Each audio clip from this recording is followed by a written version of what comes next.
Hello and welcome to another episode of Esoterica and Nonsense, a podcast where we discuss myths, legends, folktales, fairy tales, supernatural phenomenon, and religions from around the world. I am your host, Banana Bell. Dude, I am fucking bugging right now because I was trying to record my podcast like 2 or 3 hours ago. My mic is broken. Dude, I fucked up. I got like a J-Lab mic last year. And on the last few episodes, it's been a little staticky. But then when I plugged it in today, it was like it was all choppy and weird. And then when I talked, it was lagging and choppy. And I realized that it's probably just because I got like a $60 mic. But like, I'm not trying to... Anyway, I'm recording this on my phone, so let's just see how this goes. I'm under a Winnie the Pooh blanket, but I really want to record today. I'm trying to release every Monday. It's already Tuesday. Like, I've had enough of this. I've had a fucking enough of this. So we're fucking putting it out anyway, you guys. We're putting it out anyway. Rain or shine. It's raining today. And I really want some snacks. I really want a snack when it's raining. It's an intense time to be alive on planet Earth. I'm saying prayers for all the people who are living in a militaristic state that is occupied by a military or that is dealing with seizure of precious metals, precious gases, precious natural resources. Like, there's just so much happening on planet Earth, and I'm just so fucking sad that we're still resorting to violence. Violence is so unacceptable. Let's fucking end the cycle of violence, and let's end the cycle of systemic oppression. I'm so sick of it. It's so last century. It's so last millennia. It's so last 10,000 years. Let's fucking move through this, dudes. Drink some water, be kind, look yourself in the mirror and ask yourself, what have I done to decolonize myself today? A big thing is not self-shaming and not self-judging. I'm speaking for myself. I'm really working on not using shame and not using like anxiety or urgency to propel me, because those things are a huge part of the colonial powers. I don't want to be filled with stress, and I don't want stress to motivate me. And I want to be living a life of relaxation, and I want to live a life of radical forgiveness to myself and to others. So anyway, there's my little rant. Let's fucking keep it pushing, because I can't imagine this audio quality is great, and I'm already imagining that you are fed up. So let's get right into it. I am talking about Mermaids today, Mermaids Part 2. You should check out Part 1. You should also subscribe to my podcast. I'm a young podcast. Please tell your friends about me. Tell the world, darling. Today we're talking about a couple hand-picked mermaids/mermaid species, I guess. And the first one we're going to talk about today is known as Mami Wata. Mami Wata is a water spirit, a siren from the western part of Africa, Central Africa, and Southern Africa. So really, she has like a huge reign, a huge territory. And actually, throughout the years, her worship has spread to the Americas and the Caribbean, and she has influenced other deities. But it is thought that she originally comes from southeastern Nigeria, from the Efik tribes, the Ibibio, the Igbo, Bahumono, and Anang people. I apologize for my mispronunciations if I had any. I'm sure I did. So Mami Wata goes by other names. She's sometimes known as Mamba Muntu, Water Mother, or La Sirena. And Interestingly, sometimes she is depicted as a male, which we love. We love a two-spirit angel. So it is believed that her name could actually derive from ancient Egyptian or Mesopotamian. So obviously some people believe that Mami Wata is kind of like a slang etymology for mommy water, but some historians have done research and it actually could be much older than that, because in ancient Egyptian and in some ancient Mesopotamian languages, mami or even mama was a word used to refer to the word truth. Isn't that interesting? Mami, truth. And then there is uati or uatur, meaning ocean water, which is so fucking crazy because that is pretty similar to how we say water. And that's something that I don't think we often think about, like how some of the words that we're saying could be like so similar to the same concept that could be like so much older than we could ever imagine. I love that. I love that. So really the root of all of that is that it's possible that her name could really mean truth, ocean water of truth, which we love. So Mami Wata sometimes appears with legs. So like there's sculptures of her where she's in full human form and she'll have a serpent wrapped around her, or sometimes even two serpents. But what's interesting is that she's always considered a water spirit and a mermaid, even if she's depicted in her human form. She's kind of like a shapeshifter. She's a deity. So, I just found that so interesting. And she sometimes, when she's depicted in her mermaid form, is actually depicted with a serpent tail. So the serpent is a really big part of her imagery. And the serpent is often has its head. So like backtrack. So in these sculptures or drawings, she has like a serpent wrapped around her. And it's really common that the serpent is resting its head between her boobs. And the snake or the serpent is a symbol of divination and divinity, which I love. Isn't that so hot? It's so hard. Also, like the fact that the serpent has its head resting between her boobs makes me think of the heart as like the center point of our divinity, which is so true. I always think that the heart is the gateway to the soul. And I love the idea of the serpent not only symbolizing divination and divinity, but having its head resting between her boobs. That's fucking sick. So, Mami Wata is known to carry combs, mirrors, watches, or other expensive items. And the mirror specifically seems to be her most prolific artifact. And the mirror represents movement through time, to be able to see the past and the future and the present simultaneously, which is fucking sick. I mean, that's like scrying, dude. So it is said that her devotees are able to create their own reality by imagining themselves inside of her world. And basically her world is some kind of like heaven-like world. Maybe it's underwater, maybe it's in the heavens, but in this world, if someone could imagine themselves there, they would be able to harness sacred powers, which is fucking hot. So most often, if you were to see her like in the wild, she would be like by either a river or in the ocean, like on a rock, and she's seen often combing her hair, grooming herself, or peering into the mirror. And this is really reminding me of Oshun.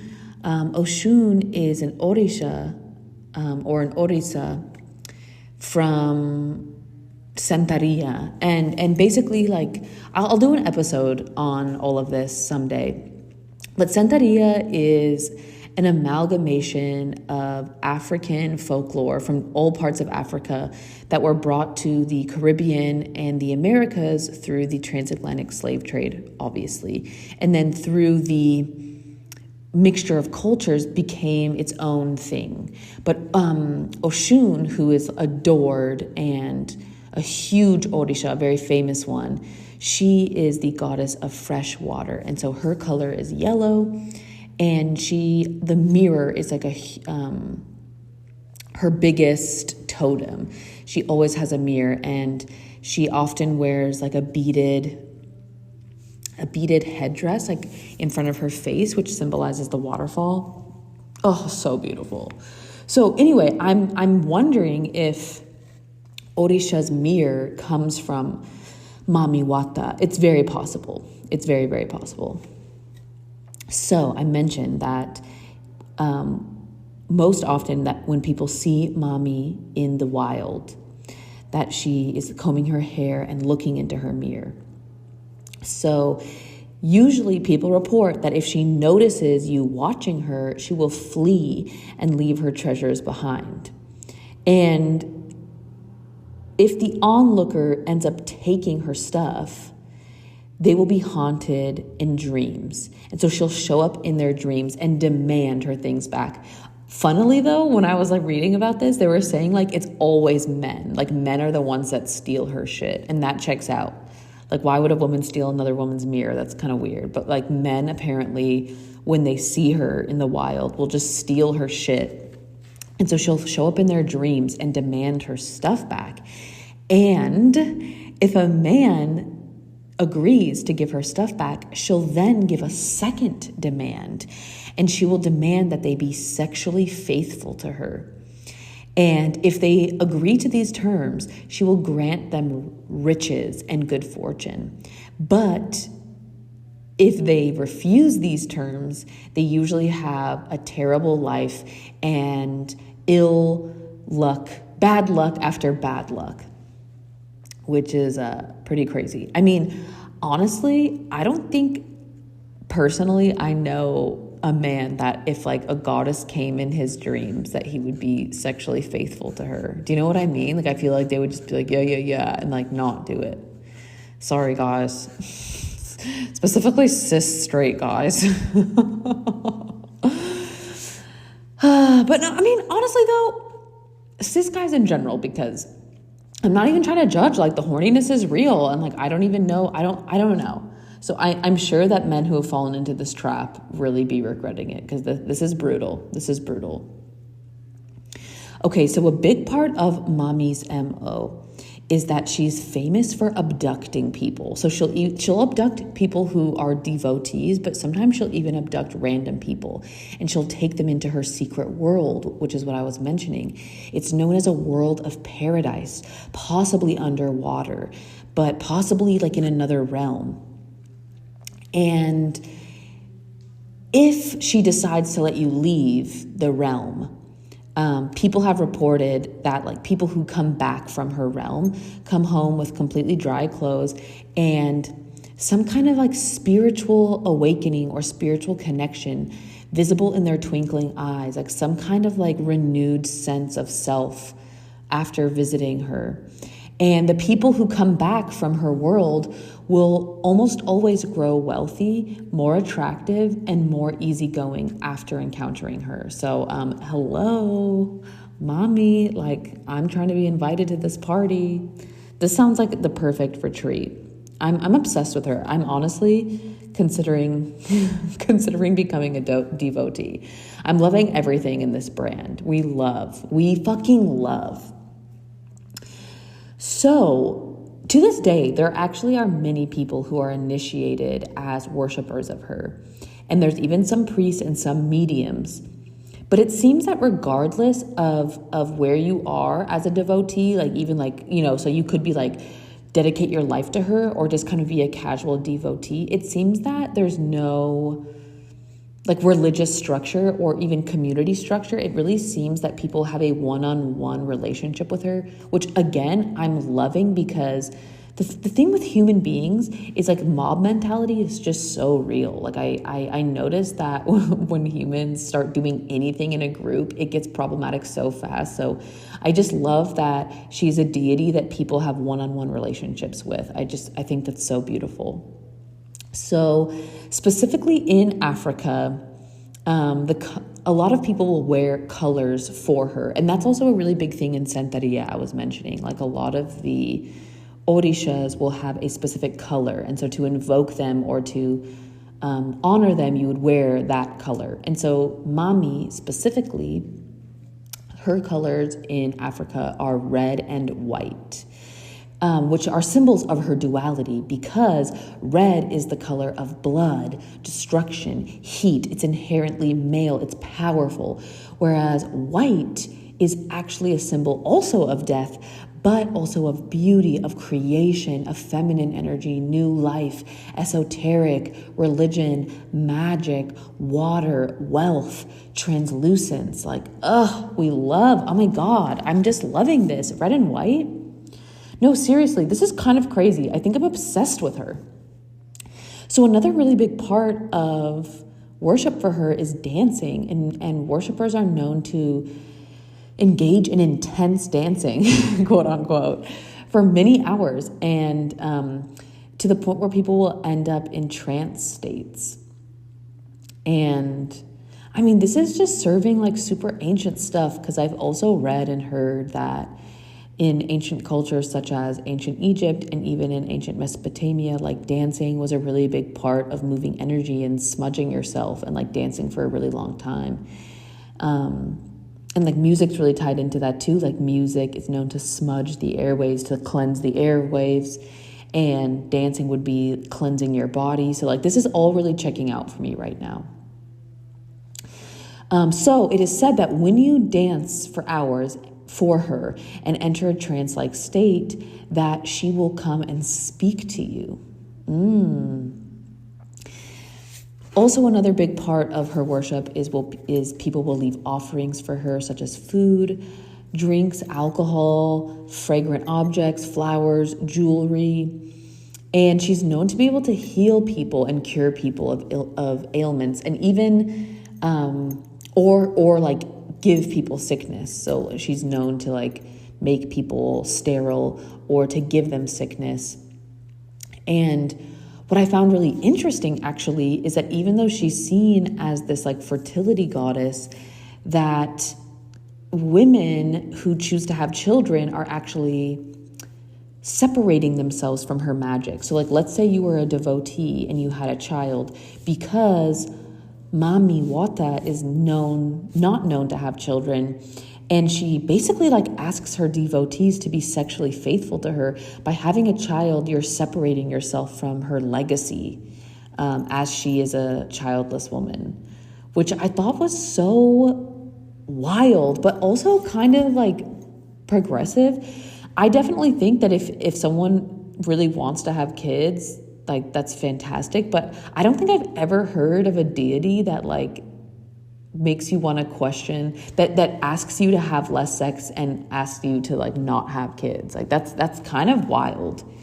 And also magic, because I think that there's no right or wrong way, but I have noticed that in some cultures, especially like patriarchal cultures, like women will be shamed for being spinsters or for not having kids unless they're like a nun. But I love this like idea of being connected with a fertility goddess by not having kids. It's like almost like you're connected with your maidenhood or something like that. I really love that. And I mean, I'm not gonna lie, I think I'm Mami's new favorite fan. Like I'm obsessed with her. She's fucking hot. I highly recommend you Googling her. Mami, Mami Wata. She's a full-on hottie. Can we see? And this is why we need like Black representation, because that's really cool that they remade The Little Mermaid with a Black woman. Like we love that. But like I would also love to see these stories told by Black people that are real stories for Black people by Black people. That's why representation counts. Representation isn't just making your lead actor a Black person. Representation is telling Black stories. Okay? I know I'm preaching to the choir out there, but like it just has to be said. Repeat it. Okay. So our next mermaid is actually like a a subcategory, if you will, and these are known as the Rusalki. So singular, it would be a Rusalka, but the group is known as the Rusalki. So these are mermaids from Slavic folklore. And in northern Russia, they're sometimes referred to as the Vody-Anitsa, which means water maiden, or they're known as the Shutovka, which means joker or jester, or sometimes they are known as the Kupalka, meaning the bather. But the Rusalki are almost always depicted as women, and though they are known for malice towards humans, it is believed that before the Christianization of Eastern Europe, that originally in pagan culture, the Rusalki were thought to be benevolent and loving little water spirits, which we love, and that checks out for me. So it is believed that in pagan times that the Rusalki were seen as fertility goddesses and would appear out of the water in the spring to transfer life-giving moisture to the fields and flowers and bless the crops of the upcoming year. Yeah, we love this. I mean, this is like classic sprite energy. And honestly, this is like a really big characteristic with the Rusalki specifically. They're known to be able to shapeshift. They're very sprite-like, so they can live in the water but also come onto land. So after about the 19th century, that's when they started to be depicted as loud, dangerous, undead, unclean, just like bitches of the depths. This is so fucking classic. I can't even get over it. Like, things that were once fertility goddesses are now like zombie bitches of the devil. Like, this is the story older than time. Tale as old as time. Am I right? I know that I am. So a really big theory with the Rusalki is that they were once women who lived and were often either killed by husbands or lovers, or possibly took their own lives for whatever reason. And it is thought that when these women were drowned, either by choice or at the hands of a man, that these women would turn into Rusalki for eternity. So it was believed that their main purpose was to lure men into the water with their voice and their beauty, where they would drown them in the depths, or like have them tangled in their hair and suffocate, or tickle them to death. Like, what? What the fuck? If you haven't seen Tickled, the documentary, I highly recommend. It's such a treat. It is the craziest, like, catfish rabbit hole I've ever seen. Tickled, highly recommend. So, I mean, true story, like, there are some accounts of the Rusalki tickling men to death in the water, which is sick, but also iconic. Like, let's make a horror movie out of this, please. Okay, so another weird aspect, which I do think is a newer thing, like after the 19th century, was that once a woman became a Rusalki, she was known to lose her hair. And obviously, like, this evokes like wench or witch imagery, but some people believe that this imagery comes from Slavic culture because originally in Slavic culture, women would wear their hair in loose braids before they were married. However, once they were married, they would braid their hair tightly and hide it under a headdress. So it was thought that by having, like, losing your hair could be because you were once married and braiding your hair too tight and your hair was falling out. Like, I don't know. It's a weird theory. So what's weird is that even though some stories describe them as losing hair, other stories describe them as being super fucking hairy. So, like, what I'm hearing is that storytellers were just like, yeah, they're fucking ugly, you know? Like, I just feel like after the Christianization and they were now deemed as evil, like, people were just throwing in embellishment to just say like they're not attractive. That's what I'm hearing. Also, interestingly, there's an expression in Slavic culture which translates to "she walks like a Rusalka," which refers to a girl with messy and unkempt hair. Which I think refers to the idea that like men are known to like get tangled in their hair and die. I mean, maybe that's why they're losing hair. Maybe like grown men are trying to rip their hair out while they're drowning in hair. You know, I don't know. That's just a fan theory. Write in your theory at esotericaandnonsense@gmail.com. Okay, so another fun fact is that the Rusalki were also known to leave the water, like I said, and they were known to climb trees and dance in circles. And this specifically was something that they were supposed to be doing in summer. So actually in parts of Russia and other parts of Slavic regions, specifically Belarus, there is a week known as Rusalka week, which is in early June. And this is when the Rusalki were thought to be the most dangerous. So this is the time that they were thought to leave the water, roam the land, dance, swing from trees, like I guess do like witchcraft. Like, I don't know. People just thought they were super scary. So during this time, it was forbidden to swim because people feared that the Rusalka would drag you to your death. Like what?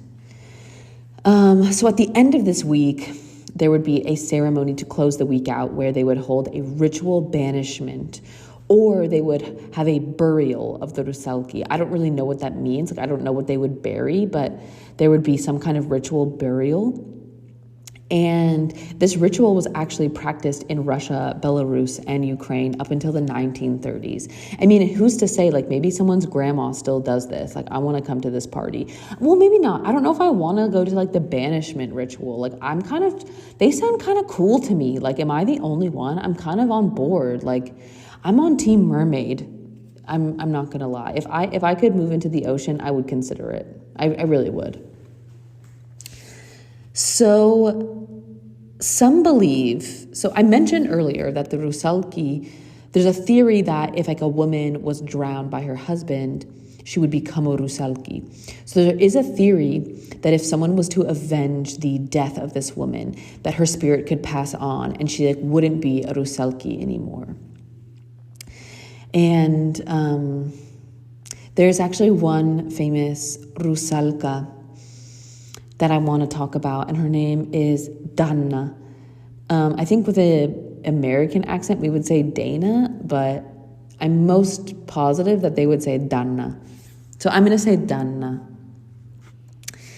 So Dana was a girl, and she lived with a wicked stepmother who envied her beauty. One day, they went to the water mill near their house to go swimming. And Dana's stepmother drowned her. So Dana died sadly. And at this time, Dana actually had a young husband. He was a knyaz. I don't know how to say this, but it's spelled K-N-Y-A-Z. I think it would knyaz. Basically, this is like a duke, but like a low-level nobleman. So Dana was like married to like a hotshot, a Mr. Hotshot.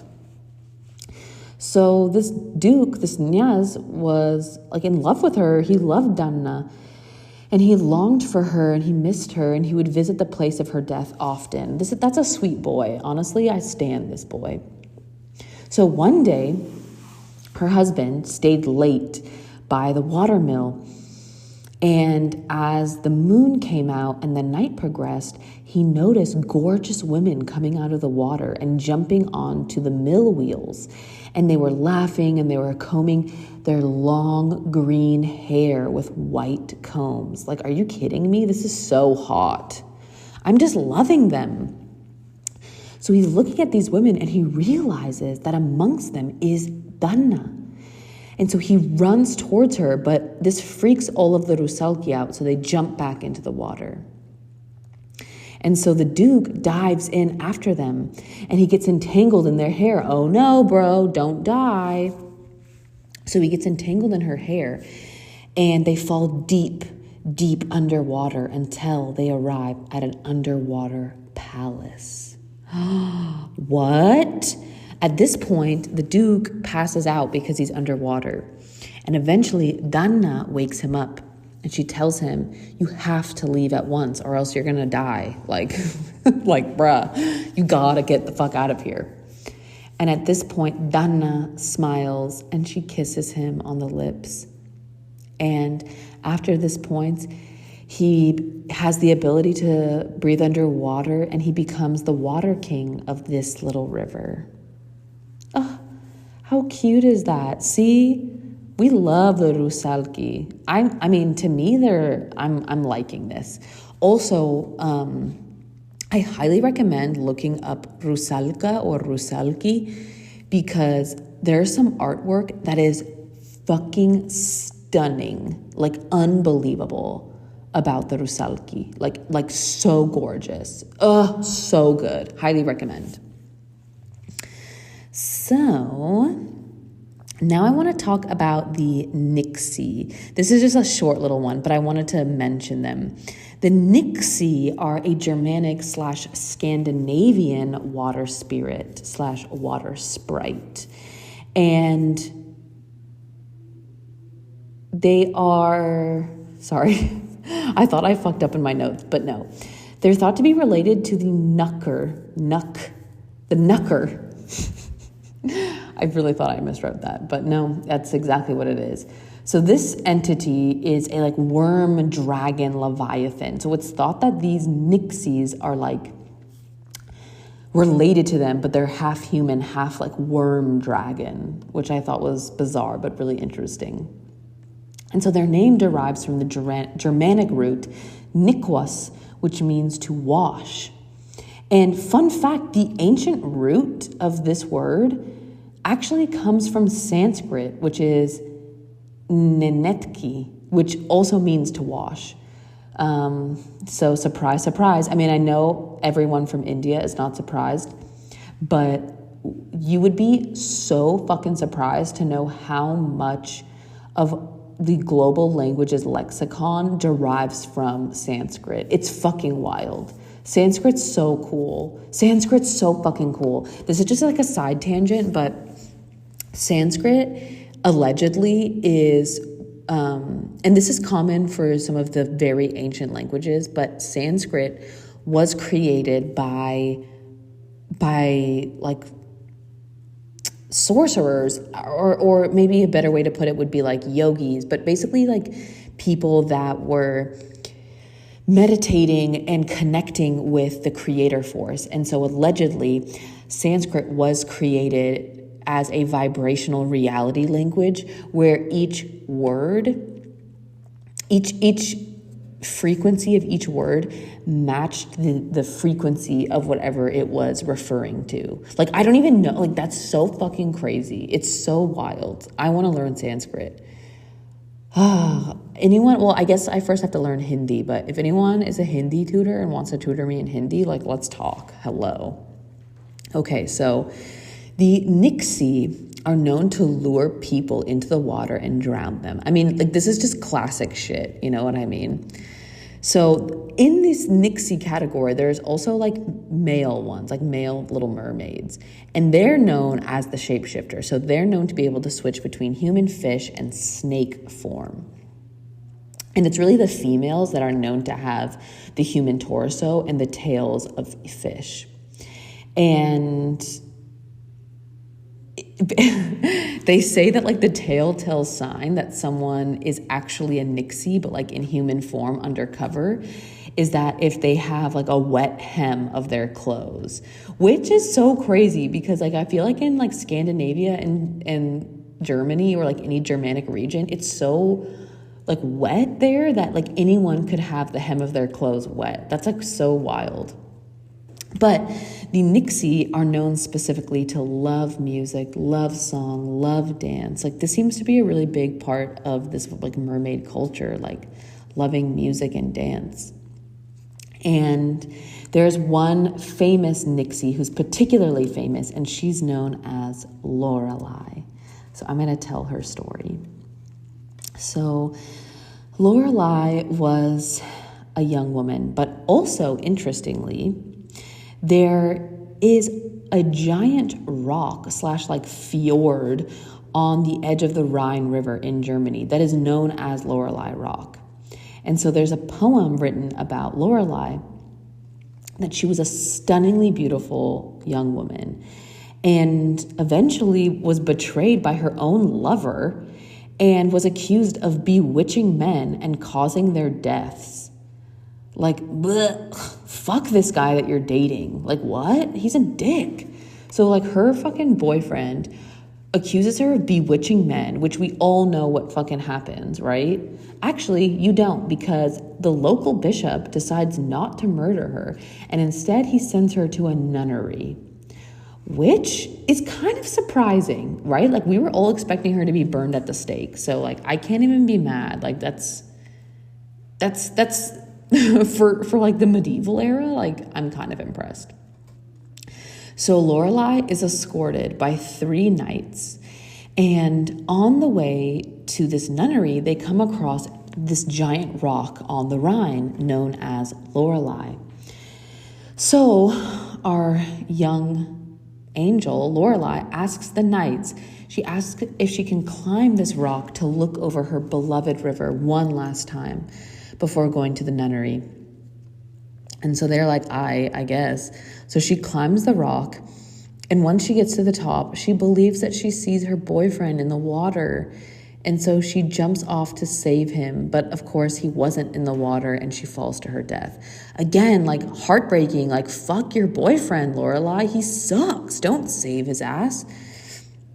So throughout history in Germanic regions, they have poems and songs written about her, and they describe her as the siren who sits on the cliff known as Lorelei, combing her hair and distracting sailors and shipmen with her beauty and her singing voice, causing them to crash onto the rocks. Isn't that haunting? Oh, Lorelei. Okay, so also, not to go on like a crazy fucking tangent, but speaking of nunneries, so this made me think of it because, like, this bishop in the story of Lorelei sends Lorelei to a nunnery for, like, bewitching men and causing their deaths. I just saw a crazy fucking movie last week that I had never even heard of. It's called The Devils. It was made in 1971, and upon its release, it was banned in every single country in the world for 30 fucking years. No, I'm not even kidding. And, like, it was made by a huge production company. It's an American film. Hold on, let me double check. Because it's, I forget, was it like Paramount or MGM? No, like, this movie, you guys, you have to watch it. So basically, it's about a nunnery in France, and this is based off of a true story. I'll do an episode. I should do an episode on it next week. Warner Brothers. No, this was distributed by Warner Brothers, and it was banned worldwide. It came out in theaters, but then it became banned. And so it's based off a true story. It's about a nunnery in France. And basically, this, like, hotshot priest comes to town. And, like, granted, this was made in the 70s. So this guy, like, looks like a fucking 70s porn star for sure. He comes to town, and, like, everyone is fucking obsessed with him. Like, all the women in town are obsessed with him. Like, women in town are having sex with him. And the nuns start, like, fantasizing about him. And long story short, like, he actually gets a woman in town pregnant, but then she tells him she's pregnant, and he's like, oh, well, we can't, like, be together because I'm a priest. And so her dad's super rich. Her dad starts going after him. But meanwhile, the nunnery is, like, losing their minds. Like, the nunnery gets possessed with lust. But the head nun is a hunchback, and she finds out through the grapevine that not only has the priest gotten someone pregnant, but now he's secretly married to a different woman. And the head nun has been, like, having sex dreams about him and, like, fantasizing about all this kinky shit. So she tells like the head priest or bishop of their town that this priest has like possessed her with the devil. And so it turns into this like witch hunt for this man, while all of the nuns in the nunnery have like a full-on like sexual panic attack, and they like take all their clothes off and start making out with, like, it's so crazy, dude. 1971. I'm telling you, you gotta watch it. It's nuts. So there's a little movie recommendation for you. Okay, so to close out the episode, there's just one more story I want to tell, and this is a big one. I saved it for last because I think this is probably the most famous mermaid story that we have, and it is known as the Little Mermaid. Now, I just want to preface that Disney don't be telling the truth all the time. Disney fucking spin shit to have all these like Hollywood endings, and I'm gonna tell the true, uncut, uncircumcised story of The Little Mermaid. So The Little Mermaid was written by Hans Christian Andersen in 1837. He was a Danish writer and poet. We know him for some big ones like The Ugly Duckling and The Little Mermaid. I think those are the most famous. And in Copenhagen, actually, which is where the story was first published, you can go see a bronze statue of a Little Mermaid. So super cute. Okay, so the story goes that there was a sea king who lived beneath the ocean waves, and he had 6 daughters. Each daughter was born 1 year apart, and the youngest daughter was known as the Little Mermaid. The Little Mermaid had a fascination with humans, and she kept a human statue in her underwater garden, which was a keepsake from her late mother. So she spent her whole formative years just looking at this statue of a human and just being fascinated with it and wanting to know everything about them. So in their world, at the age 15, a mermaid was granted permission to swim to the surface for the first time to see the world above. So as the Little Mermaid grows older, she starts hearing the stories year after year of her older sisters swimming to the surface, and she would listen with transfixed attention and longing, as this was her dream. She wanted to swim to the surface and she wanted to see humans. So finally, the day comes when the Little Mermaid turns 15 and she swims to the surface of the ocean. And it just so happens that there's a giant ship floating on the water, and there is a huge festivity. It's a birthday party, which means, I actually am just thinking about this, this is also her birthday. So that's actually really interesting. So on this boat, they are celebrating the birthday of a handsome prince. Which I really just think is so loaded, because we're taught to like worship royalty and assume that they're so hot and so nice and all this shit. But like royalty usually aren't even hot because they're fucking inbred. I just want to throw that out there, but sorry to just be a Debbie Downer. Okay, back to our fairy tale. Of course, the Little Mermaid immediately falls in love with this beautiful, handsome, perfect prince that has the same birthday as her. And also, like, how old is the prince? Because she's 15. But anyway. So soon after the Little Mermaid arrives to the surface and watches this party, a violent storm erupts over the ocean. And very quickly, the ship is destroyed. So the Little Mermaid tracks the prince in the water, and she swims to him, she saves him, and she delivers him to the shore near a temple. And she sits on the beach with him and makes sure he's okay. He's fully unconscious, but she waits until she sees women approaching. And these were women who were from the temple on a morning walk. So once these women are close enough, the Little Mermaid retreats into the ocean. But she's sad. She leaves very sad because the prince never actually gets to see her face and know that she had saved him. So she gets home, and it's all she can think about. She's so sad. She can just not stop thinking about this prince and wants to meet him, wants to know him. So she starts to ask her grandmother about humans. And she asks her grandmother specifically, how long do humans live? But her grandmother explains that humans live much shorter lives, as mermaids live for 300 years. However, humans have eternal souls. And so after a human dies, they return to the kingdom of heaven, whereas mermaids turn into sea foam after they die, where they cease to exist. They bubble out of existence. Oh. Okay, wait. Because I'm recording this on my phone, okay, wait, hold on. I'm going to just stop it and re-record. So after hearing this, the mermaid is shook. Like, she cannot stop thinking about eternal souls. She had no idea that mermaids cease to exist after they die.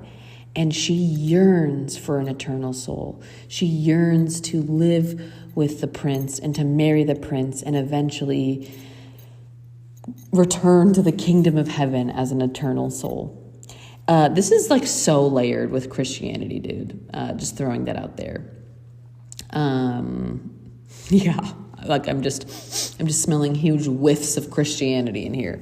I guess just love Jesus Christ, your holy Lord and Savior, girl, and then I think you'll have an eternal soul. I think those are the rules of Christianity. But anyway, in this universe, she has to become a human to have an eternal soul. So the Little Mermaid decides to visit the sea witch who lives in a dangerous part of the ocean. So as she visits the sea witch and tells her what she wants, the sea witch agrees to help. So she sells the Little Mermaid a potion which will give her legs. However, she, as payment, wants the Little Mermaid's voice, specifically her tongue, because the Little Mermaid is known for having the most enchanting voice. One thing that's super fucking crazy, and like this is just another side tangent, but last year I had my very first psychic reading, and I had a theory that one side of my family had an entity possession that was passed down for generations. And this psychic woman told me that 7 generations ago, I had a Scandinavian ancestor that sold a piece of itself to a spirit. And this ancestor of mine sold his voice to gain magical powers. Isn't that fucking crazy? So like, I don't know, like as much as this is layered with Christianity and like weird like royalty obsession, like Hans Christian Andersen, I think was onto something, because I don't know, that's like some deep shit. And you really can. I mean, I don't think you should. I think it actually ruins, I don't even want to say ruins lives. It ruins like generations, and it ruins your life from like an eternal standpoint. But this is like where that phrase, make a deal with the devil, comes from. It's not about the actual like devil. It's about that you can actually sell pieces of your soul, and it's always a mistake, and it has devastating impact. Just throwing that out there. Okay, so the Little Mermaid sells her enchanting voice in exchange for this potion. However, the witch warns the Little Mermaid that she will never be able to return to her life in the ocean. And she explains that this potion will make her feel like she's being stabbed with a sword. Like, fuck. The witch also tells her that when the process is done, she will be able to dance so beautifully, dance like no human has ever seen. And she'll be able to run, she'll be able to do everything. But it will feel as if she's walking on sharp knives, and her feet will bleed profusely. Honestly, count me out. I'll stay in the ocean, dude. Fuck this prince. But the Little Mermaid is like, oh my God, that's totally fine. Oops. So,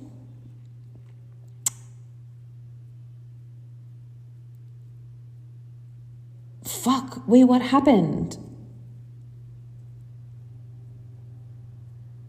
Oh, okay. I'm sorry. I thought my notes were messed up. My notes are fine. Everything's fine.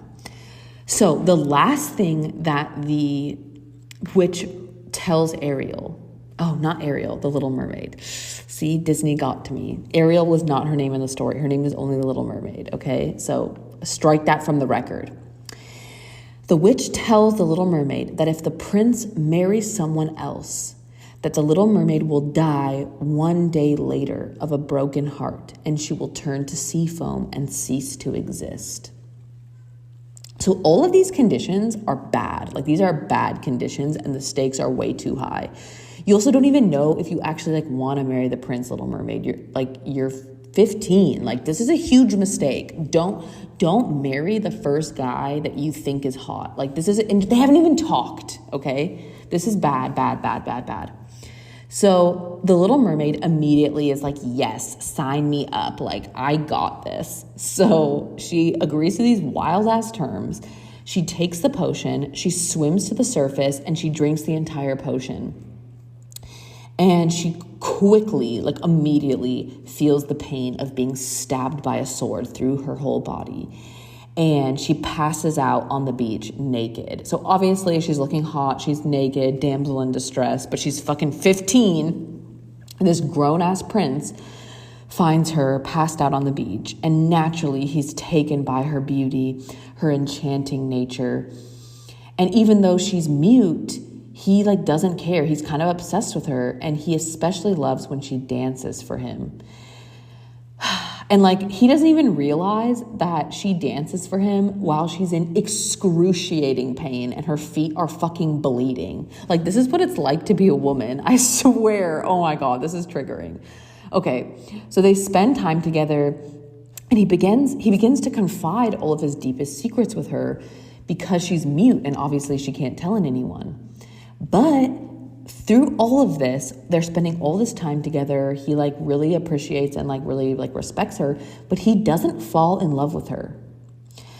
And at this point, the prince's parents, the king and queen, really want him to get married, and they really want to arrange a marriage for him to marry the princess of the neighboring kingdom. But he flat out refuses. He confides in the Little Mermaid that he doesn't want to marry the princess because he doesn't love her. And he says that the only woman he can love is the girl who saved him from the ocean on his birthday. However, he's under the impression that the women from the temple who discovered him on the beach were the women that helped him. And obviously the Little Mermaid can't say shit. And I guess she's not literate, so she can't write it out on a piece of paper. So through all this, the prince fucking finds out that the woman, specifically there was 3 women that found him from the temple, but there was one woman who was the main one. And this woman happened to actually be the princess from the neighboring kingdom who basically studied and went to school at this temple. So when the prince finds this out, he's like, perfect. I love her. I want to marry the princess. She saved my life.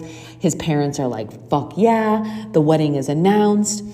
And the prince and princess get married pretty quickly, and they celebrate their wedding on a giant ship on the ocean. The Little Mermaid's heart breaks. I mean, yeah, dude. What? You're 15. This was such a huge mistake. I could flat out say this was a mistake. So the Little Mermaid realizes that through all of her efforts, all of her excruciating pain, that she will await her death the very next day. But before dawn hits, her sisters appear off the side of the ship. They've all cut their hair short, and they had gone to the witch the night before, and they had traded their magical long hair for a magical dagger from the sea witch. Her sisters instruct her that she must kill the prince and let his blood drip on her feet so that she will become a mermaid once again. Perfect. A little sacrifice magic, a little blood magic. Let's get into it. So the Little Mermaid takes the dagger. She enters the prince's room as he sleeps with his new bride, the princess. And she stands there watching them sleep, and she just cannot get herself to kill him. She loves him way too much. So she throws herself off the ship along with the dagger under the crashing waves just as dawn breaks. And at this point, her body starts to dissolve into sea foam. However, she does not cease to exist. She feels the warm sun, and she starts evaporating into the atmosphere. And she realizes that she has turned into a luminous and ethereal earthbound spirit, a daughter of the air. And she ascends the atmosphere and is greeted by the other daughters of air. And they explain that, like them, who all strove with their hearts to attain immortal souls, she's been given a second chance, a chance at attaining an immortal soul. So, in this new form, as a daughter of air, a spirit of ethereal energy, that she can do good deeds for the rest of her 300-year lifespan, because she technically still has the soul of a mermaid. And by doing these good deeds for 300 years, she will receive a soul and be able to rise into the kingdom of heaven. And by her sacrificing herself, instead of sacrificing the prince, she was bestowed the gift of having a chance of an eternal soul. And that is the story of the Little Mermaid. What I love about this ending is that the prince was not the fucking answer. Fuck Prince Eric, if you know what I'm saying. I mean, don't get me wrong. I love romance. We love love up in here. But I'm so tired of these stories where like women pine over men and then like the happy ending is they get married. Like, it's just not it. And like surely not the first crush you've ever had. Like, I just had the best concept, but like what if there was like a fairy tale series where like people would animate and basically make a Disney movie about the person that you had a crush on when you were 15, and just like really exploring that, because we all know it would go bad. Like it would go so bad, especially if they were like in their 20s or 30s. Like this is so fucked. So anyway, those are my stories for today. If you like this podcast, please subscribe. Please tell a friend. I'm a young growing podcast. I have a Patreon now where I'm going to be doing guided meditations. I also have merch. The link will be in the description. I just appreciate you so much for listening. And I am sending so much love out to everyone who's alive right now and everyone who paved the way, all the ancestors that paved the way for us to be here. This is a crazy ass world full of beauty, full of heartache, full of violence, full of creation. And I'm just saying a prayer that we can all do our best and come together as a community, because this life could be so easy and so fun if we could unpack our internalized colonialism and cycle of violence. And with that, I will leave it to you. Over and out.